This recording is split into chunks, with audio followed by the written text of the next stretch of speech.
आपण पाहताय कोल्हापूर संकेत लाईव्ह, प्रत्येक घडामोडीचा अचूक संकेत।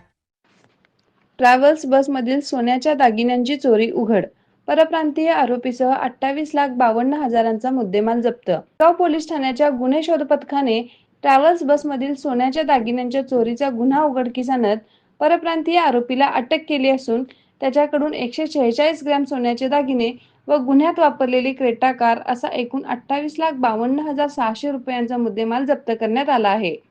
पोलिसांकडून मिळालेल्या माहितीनुसार फिर्यादी उषादेवी प्रवीणकुमार चौधरी राहणार बंगळुरू या दिनांक 18 मे 2026 रोजी ट्रॅव्हल्स क्रमांक NL07B3131 या बसने बंगळुरू ते राजस्थान असा प्रवास करत होत्या। सकाळी 7:30 ते 8च्या सुमारास बस आंबपवाडी तालुका हातकणंगले येथील बाबा रामदेव ढाब्यावर चहा पाण्यासाठी थांबली असताना अज्ञात चोरट्यांनी त्यांच्या बॅगमधील सुमारे 19,52,600 रुपयांचे सोन्याचे दागिने चोरून नेले होते।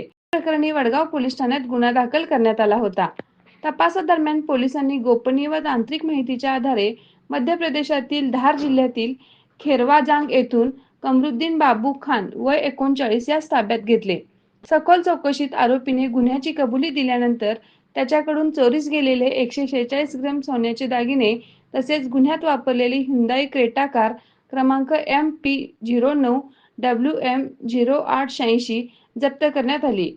या कारवाईत 90 ग्रॅम सोन्याचे नेकलेस, 56 ग्रॅम सोन्याची बिंदी तसेच इतर सोन्याचे दागिने असा एकूण 28,52,600 रुपयांचा मुद्देमाल हस्तगत करण्यात आला आहे।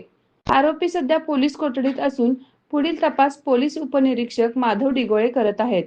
ही कारवाई पोलीस अधीक्षक निलोत्पल, अप्पर पोलीस अधीक्षक अण्णासाहेब जाधव, उपविभागीय पोलीस अधिकारी अमोल ठाकूर यांच्या मार्गदर्शनाखाली पोलीस निरीक्षक विजय घेरडे, पोलीस उपनिरीक्षक माधव डिगोळे तसेच गुन्हे शोध पथकातील आसिफ कलायगार, महेश गायकवाड, प्रकाश कांबळे, विजय जाधव, शरद मेनकर, आबा गुंडनके, अनिल अष्टेकर, राहुल धोत्रे, लखन सावंत व शेखर कदम यांनी पार पाडली। संपूर्ण महाराष्ट्रातील वेगवान घडामोडी व बातम्यांसाठी कोल्हापूर संकेत लाईव्ह न्यूजला सबस्क्राईब करा आणि बेल आयकॉन प्रेस करा।